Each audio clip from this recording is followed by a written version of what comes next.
Now let's talk to Dr. Marco Ruggiero. He's from the University of Florence in Italy, who supports the view that the public has been misinformed about HIV. Dr. Ruggiero, thanks very much indeed for joining us. Now, you are holding a separate AIDS conference there in Vienna. Why? What do you try to achieve?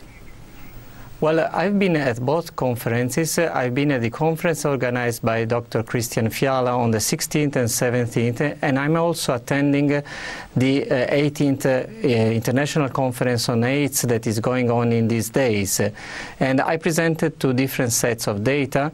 At the conference hosted by Dr. Fiala, I presented some demographic data from my region, Tuscany, in Italy, that put some questions on the accepted dogma that HIV is the only cause for AIDS. And at the other conference, I shall present data demonstrating that stimulation of the immune system can help getting rid of the virus, which might be a revolution in therapy and might confirm the words of Professor Montagnier, who say that if you have a good immune system, you can get rid of the virus within a few weeks.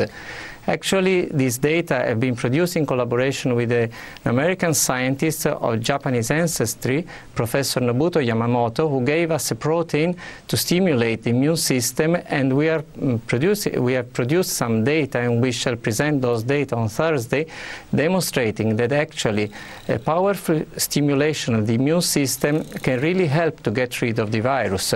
So I don't think that those two positions are so antithetic. Okay. Yes, but go ahead. Let me just interrupt here. It's getting quite complicated here. But are you saying in effect that the public has been misled in the way the public has been misled in the past over the likes of mad cow disease or perhaps bird flu, swine flu? Are you linking that situation with the AIDS epidemic? Well, to some extent, at least the focus has been only on HIV as the only cause of AIDS, and if this proves not to be the case, at least in all cases, then there has been a misleading. Not only that, but to find a cure could be extremely difficult, because if there are other causes, then to focus only on HIV could be misleading in this fact, in this respect. But you're going surely against the World Health Organization, all those eminent doctors and professors who've been meeting in Vienna. You're a doctor yourself. What sort of reaction are you getting from the medical world with your view?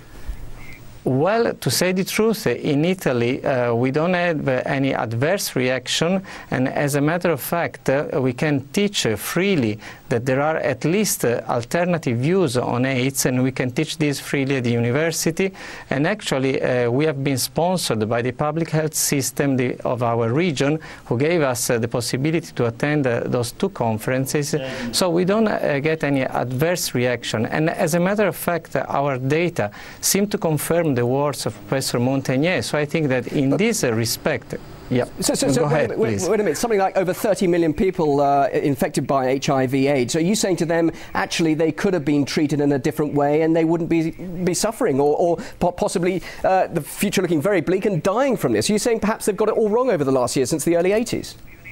Well, I can tell you that just last year, this professor from Japan, Professor Yamamoto, published a paper published in the prestigious Journal of Medical Virology, demonstrating that HIV infection can be eradicated. That's the exact word that he used, and this has been published, by stimulating the immune system. So this means eradication of HIV infection, or of signs of HIV infection.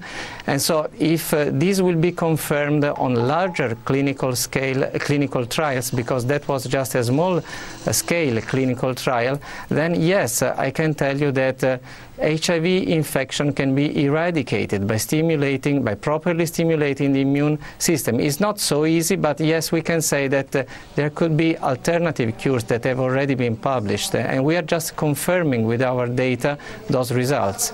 Well, very interesting to hear what you have to say. Thanks very much indeed for joining us here on RT and sharing us your views. Dr. Marco Ruggiero from the University of Florence in Italy, joining us there in Vienna. Thanks very much.